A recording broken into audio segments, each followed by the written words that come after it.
A segunda coisa que é importante para nós nessa manhã é captar aquilo que essa palavra tem de profético em fé.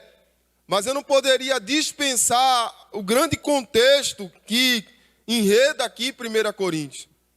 Talvez vocês ou alguns de nós aqui não sabíamos que essa carta do apóstolo Paulo, ela é escrita para corrigir a igreja.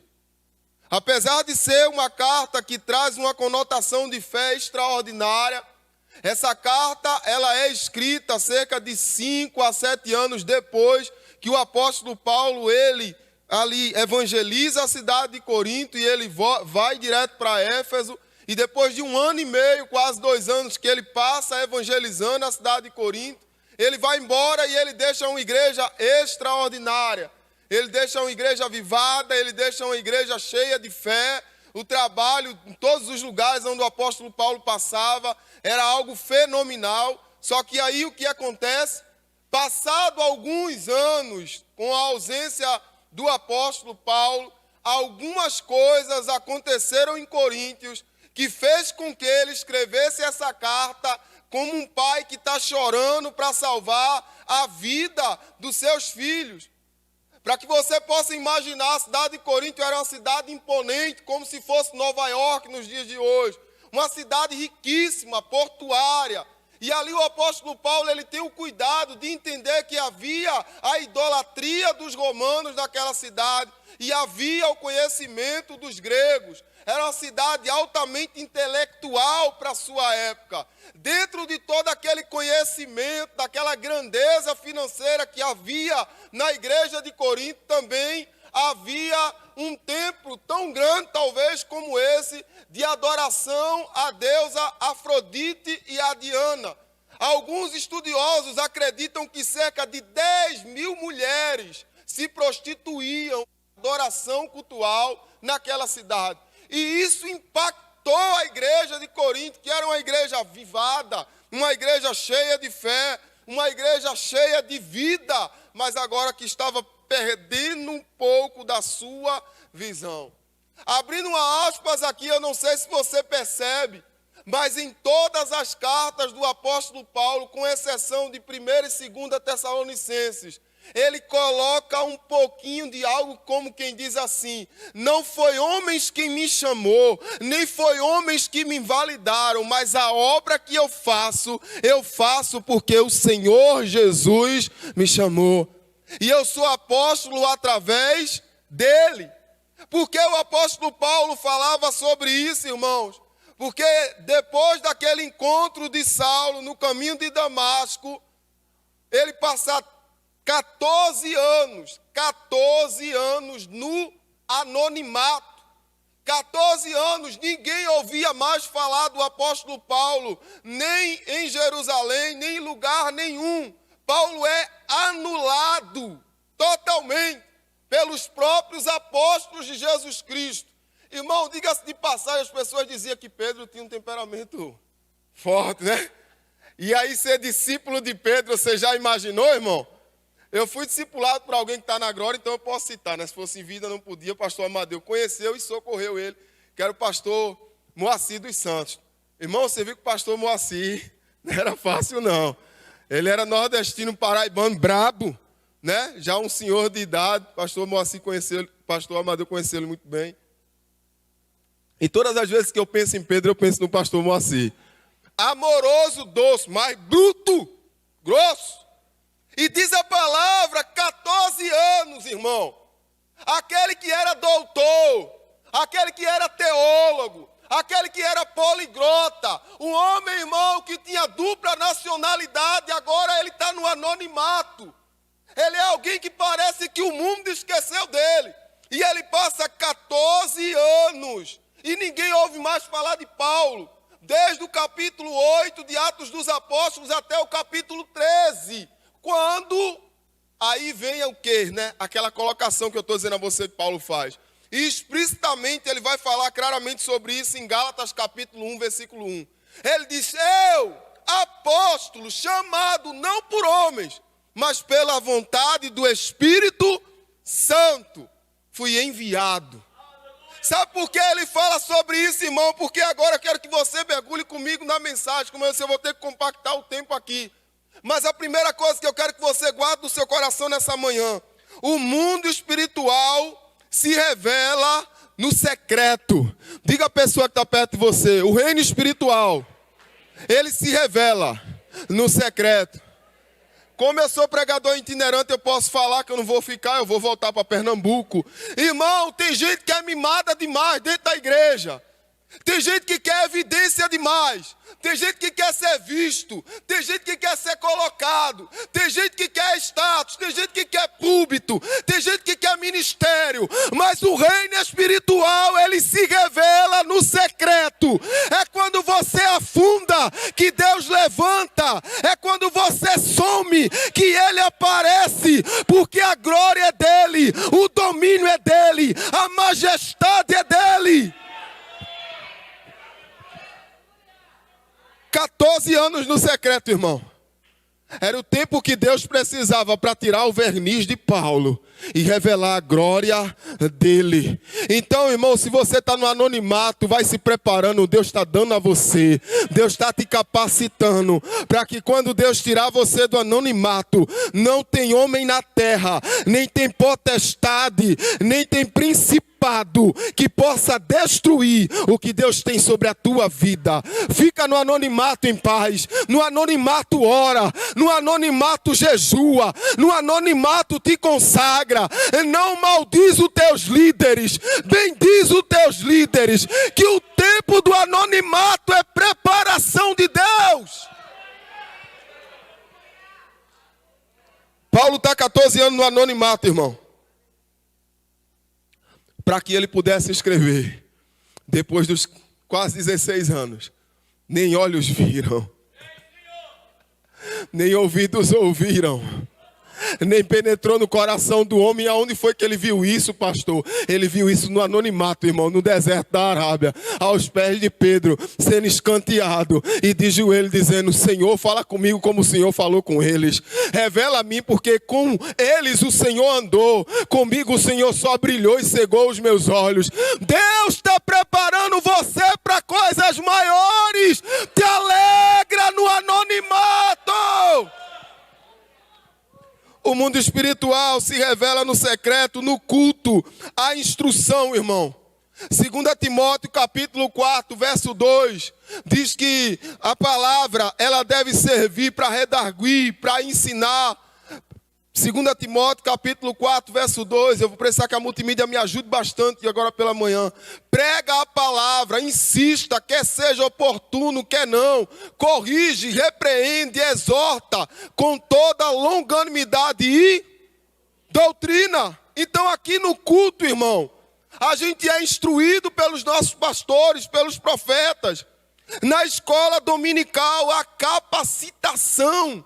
Hebreus capítulo 4, verso 12, vai dizer que a palavra, ela é mais penetrante do que uma espada de 2 gumes, que vai até a divisão da alma. Na escola dominical nós somos capacitados, mas no lugar secreto, irmão, a revelação. Sabe de onde o apóstolo Paulo tirou a inspiração para escrever isso? O profeta Isaías, capítulo de número 64, verso 4, se a mídia puder, projeta para a gente. Isaías, capítulo 4, verso 64, vai dizer que Deus já estava preparando coisas maravilhosas para nós, antes mesmo de virmos a essa terra. E é essas coisas extraordinárias e maravilhosas de Deus que Ele quer revelar a mim e a você, mas isso acontece no secreto. Eu quero abrir uma aspas aqui rapidamente com vocês para falar do primeiro ponto de pregação que nós dirigimos. Isaías 64, 4 diz: porque desde a antiguidade não se ouviu, nem ouvidos percebeu, nem com os olhos se viu, Deus além de ti, que trabalha para aqueles que nele.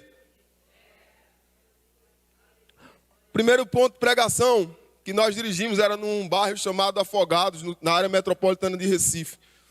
E eu estava recordando esses dias, quando nós estávamos vindo para cá, que eu largava do trabalho, ia de moto até a estação do metrô, pegava a Patrícia, nós íamos para a casa do irmão, que guardava lá uns banquinhos, sem encosto.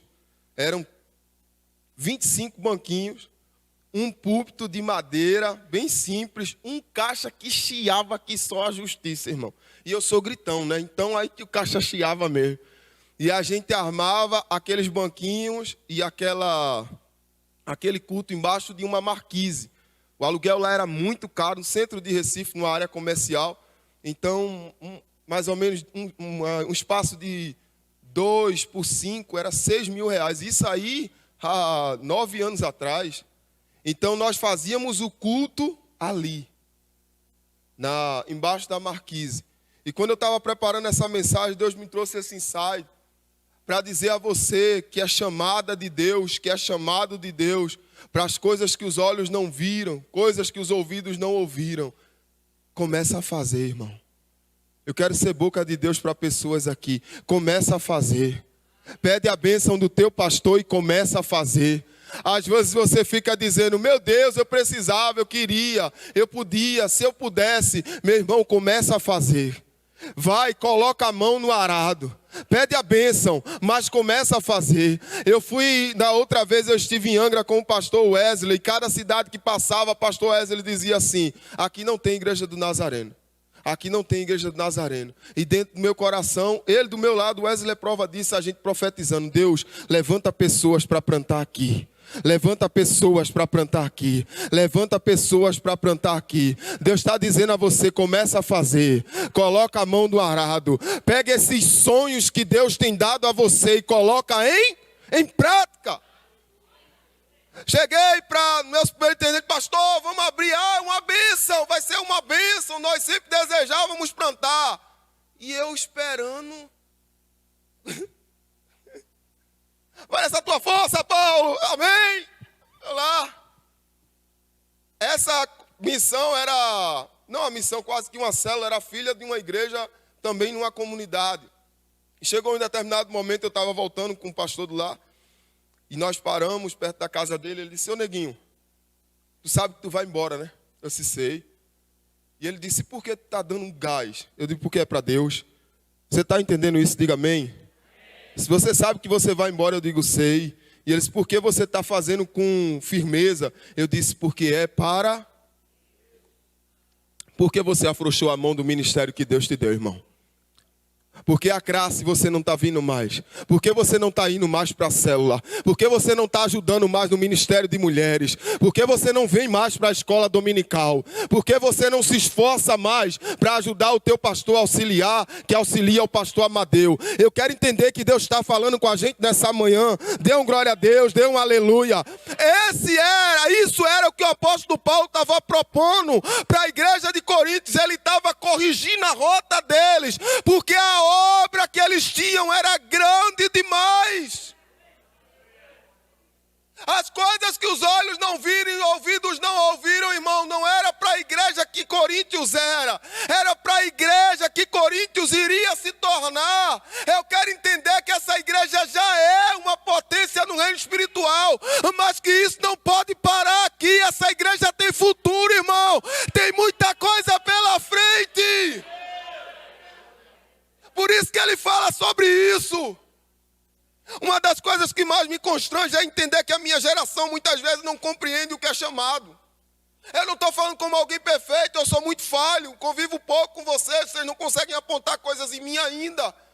Mas tem uma coisa talvez que nós acertamos, é que ou é tudo ou é nada. Jesus vai dizer, aquele que comigo não junta, espalha. Então para de ter dúvida sobre as coisas que Deus tem na tua vida, porque Ele já preparou. Segundo ponto que eu quero abraçar com você aqui rapidamente. Visão ampla é visão espiritual. Diga comigo assim, visão ampla é visão espiritual.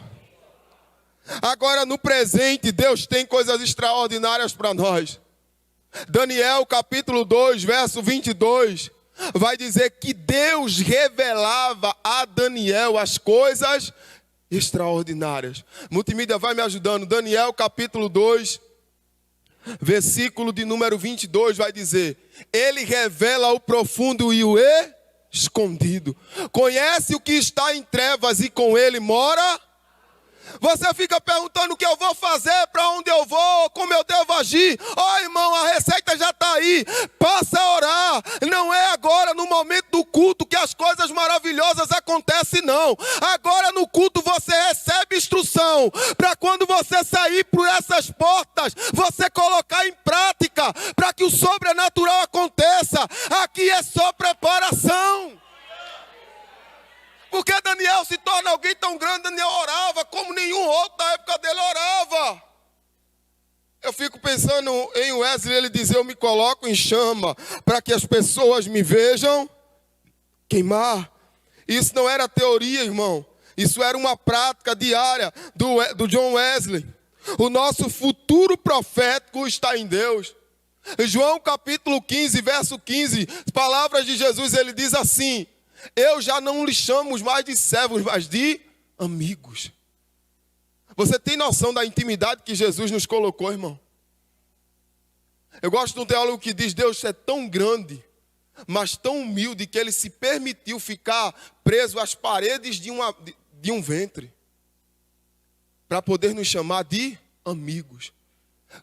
Vocês têm amigos? Eu tenho. Amigo, eu tô falando amigo, não tô falando colega. Estou falando daquela galera que a gente chega na igreja, aperta a mão, todo mundo com um sorrisão e se abraça. Falando de amigo. Amigo, você conta segredo, irmão, sim ou não? Amigo, você chama para chorar quando você perde. Porque na vitória todo mundo vem, né? Churrasco, é aquela festa, é todo mundo em casa. Mas nos momentos de derrota, que todo mundo quer fugir de perto, amigo está lá. E apoia, e abraça, e incentiva. Ei, levanta, vai dar certo. Ele nos coloca, irmão, num patamar de intimidade extraordinário. Jesus vai dizer: eu vos chamo de amigos.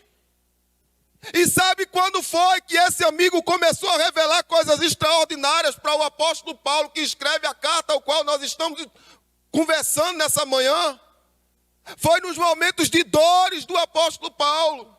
Nos momentos de sofrimento, de anonimato, nos momentos que Pedro estava escanteando ele, Pedro disse: esse abençoado subir, eu deixo de ser a pedra da igreja. São palavras minhas, meu irmão, isso é coisa.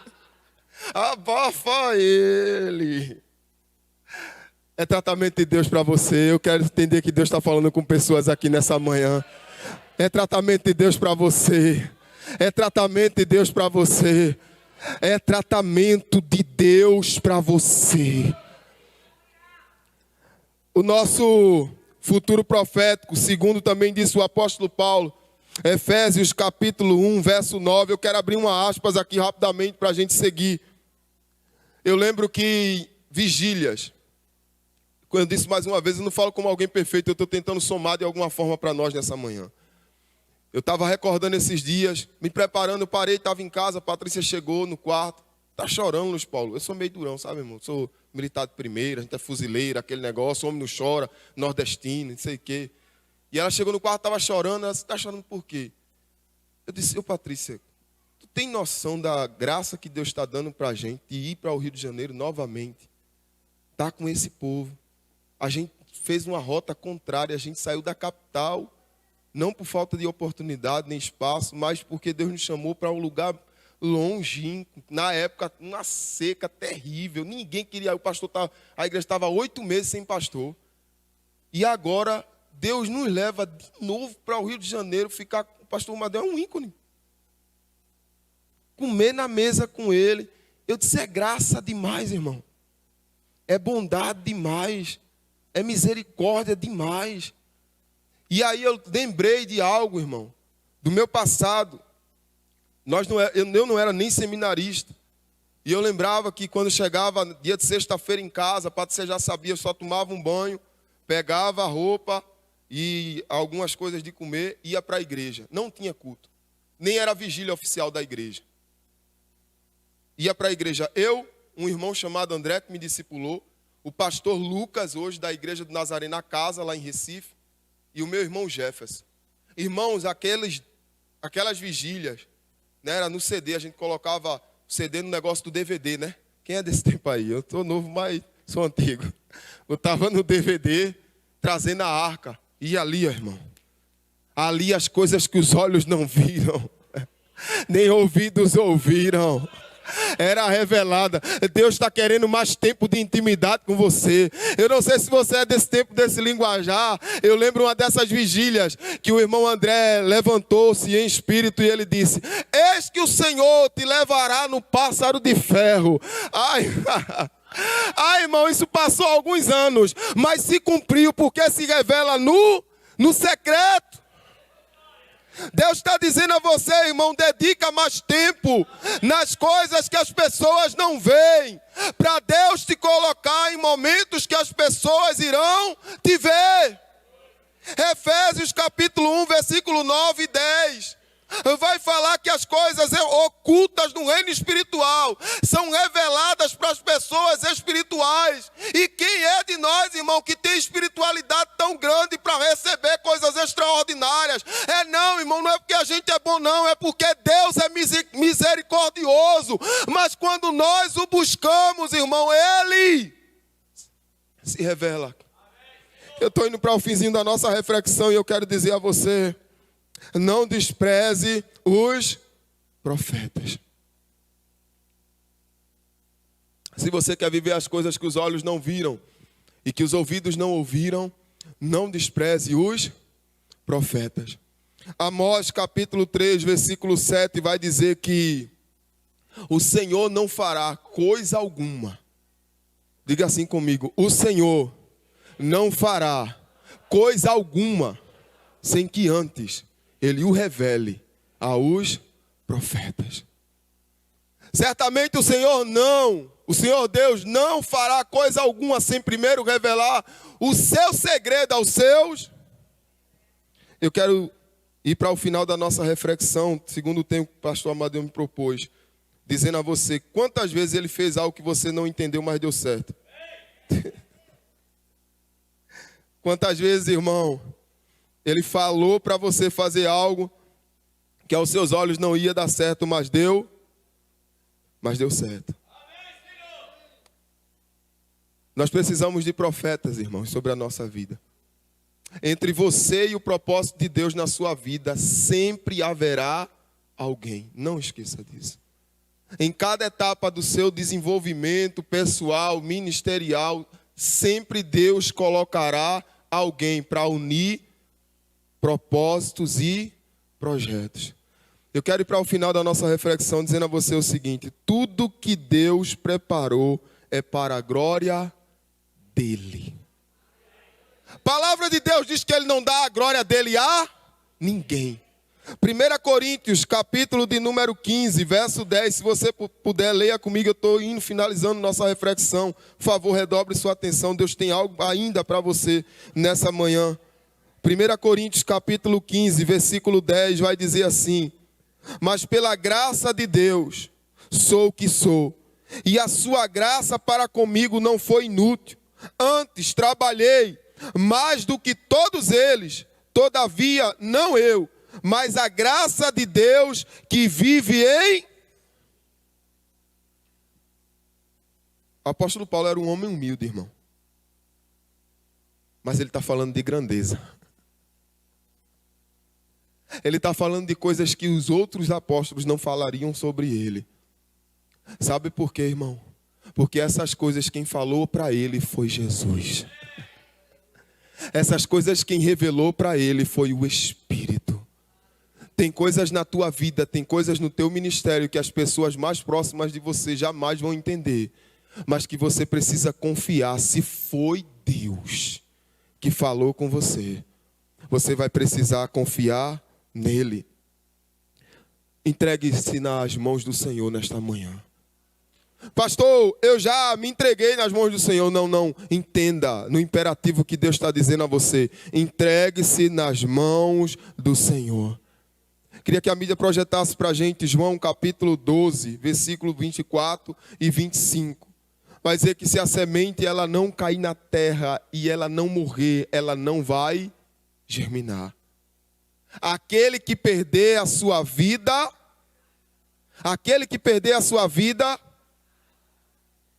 Irmão, ele está falando do nível de entrega que anula totalmente os nossos propósitos pessoais. Em verdade vos digo, se o grão de trigo caindo na terra não morrer, fica ele só. Mas se morrer, produz muito fruto. Versículo 25. Quem ama a sua vida, perdê-la-á. Mas aquele que odeia a sua vida neste mundo, preservará para a vida eterna. Filipenses capítulo 1, verso 21, vai falar sobre a qualidade de vida que o apóstolo Paulo desejava para ele. Filipenses capítulo 1, versículo de número 21. Qual o nível de entrega que você tem dado ao Senhor? Tinha algumas outras coisas para pontuar, mas eu estou submetido ao tempo que nós temos nessa manhã. Esse homem vai dizer assim: porquanto para mim o viver é e o morrer é lucro. Último versículo, né, para nós nessa manhã. Filipenses capítulo 3, verso 8. Para que Deus te chamou, filho? E hoje não é nem culto de missões nem nada. Mas para que Deus te chamou? Qual foi o dom que Ele te deu? Qual o ministério que Ele propôs para você? Se a mídia puder, projeta para mim, Filipenses 3, verso 8. O que Deus tem para a tua vida? Eu quero abrir uma aspa, já estou finalizando a nossa reflexão. Uma das perguntas que mais mexeu comigo esse ano. Chegou lá um casal jovem também, jovem empreendedor, jovem empresário. E que quando ele chegou lá, ele disse: pastor, estou precisando conversar com o senhor. Para mim era algum problema pessoal dele. Estou finalizando, pastor. Para mim era algo pessoal dele. Eu disse: amém. Aí ele disse: pastor, eu queria lhe fazer uma pergunta sem protocolo, que eu tento tratar eles sem protocolo. Eu digo: olha, não tem, né, eu não vejo Jesus, eu vejo o pastor Amadeu andar no meio de vocês, beijar todo mundo. Então, uma coisa é a posição que nós ocupamos, outra coisa é a pessoa que nós somos. E ali ele, sem protocolo, fale. Ele disse: pastor, eu estava conversando com a minha esposa. O senhor é desenrolado, tal, podia trabalhar em vendas na sua área. E eu disse: por que o senhor está aqui em Belo Jardim? Por que o senhor está pregando aqui? E eu calado, olhando para o cara. Aí de repente ele disse a palavra que me fez pensar alguns dias, sabe? Eu disse a ela: ou ele é louco, ou ele é burro, ou ele tem um chamado. Irmão, vou dizer a você, eu fiquei com a terceira. É a melhor alternativa para mim. Só que quando ele saiu dali, eu fiquei pensando, já faz 7 anos, meu Deus, daqui a pouco é 10. Eu cheguei lá, até os dentes eu perdi, pastor, já perdi um dente, misericórdia, os cabelos estão caindo. Brincadeiras à parte, irmão. Filipenses 3,8 vai dizer assim: deveras, considero tudo como perca, por causa da sublimidade do conhecimento de Cristo Jesus, meu Senhor, por amor do qual perdi todas as coisas e as considero como refúgio para ganhar a Cristo.